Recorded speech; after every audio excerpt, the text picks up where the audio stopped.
Hello everyone, and welcome to the newest film fight. Today I'm finally gonna get to talk about one of the greatest movies ever made, and another that's alright I guess. First off, everybody knows B-Movie. It's considered by many to be the best film ever made, with its riveting characters, believable animation, perfect voice acting, and inspiring story about a single bee trying to change the world. Makes me cry every time. I feel bad for the sorry film that'll be competing against this masterpiece, which would be, Citizen Kane.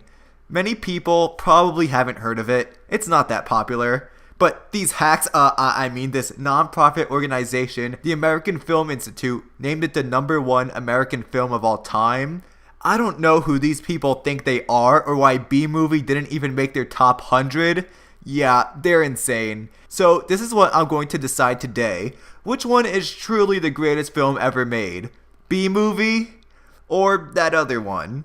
Let's take a look. Here comes the sun, doo-doo-doo-doo. Here comes the sun, and I say it's alright.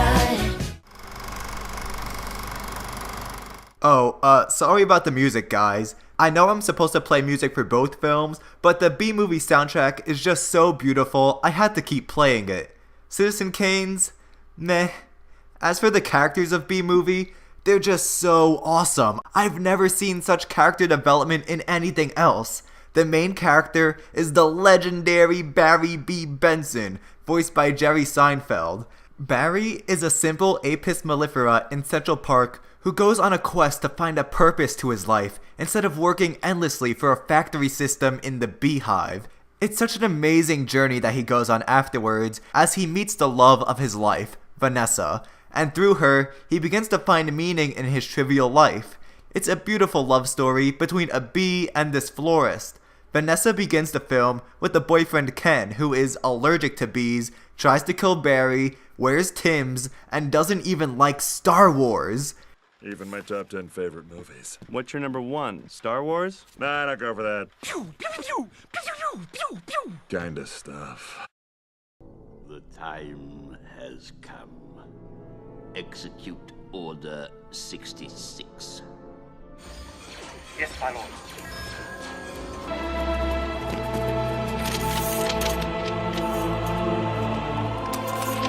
Pew, pew, pew, pew, pew, pew, pew, pew, pew, pew. Pew, pew, pew, pew, pew, pew, pew, pew, pew, pew, pew, pew. This new man entering her life likes flowers, honey, and jazz. Say something. You like jazz? Vanessa is torn between the two, but ultimately makes the right choice in Barry.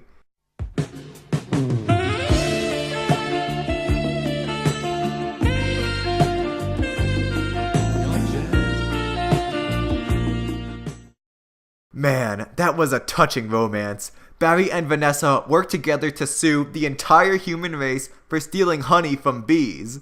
Wow, the legal genius of this team. All it takes is one trial against the entire honey industry in one court in New York to decide the fate of bees across the world.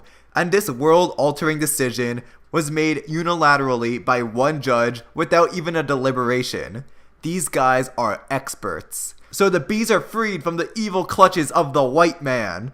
But with the abundance of honey, bees no longer produce more, causing them to do less pollination, causing the extinction of plants across the globe within a week. Man, this film is so scientifically ahead of its time. Who knew that without reproducing, organisms die instantly? So I might go any minute at this point. Then Barry and Vanessa go on to save the world by starting the process of pollination again. Man, this movie is so riveting. Those conflicts between bees and man, and then bees and nature, were so well written. Amazing. As for Citizen Kane, Boo! You stink! so there's this guy, Charles Foster Kane. He starts out as an innocent child with a sled, but then moves into the city and starts to run a news... sorry. Then he runs for mayor and loses because he cheats on his wife and yada yada. Does anyone care? So this guy, I'm Charles Foster Kane! Right, him. I don't like him because he starts out like a nice person, but then he gets progressively more corrupted throughout the movie, even as he becomes richer and richer. He's mean to his wife, his other wife, his friends. Barry B. Benson is a far more lovable protagonist. On his deathbed, after driving everybody from his life, Kane says, Rosebud or something like that, the name of his sled.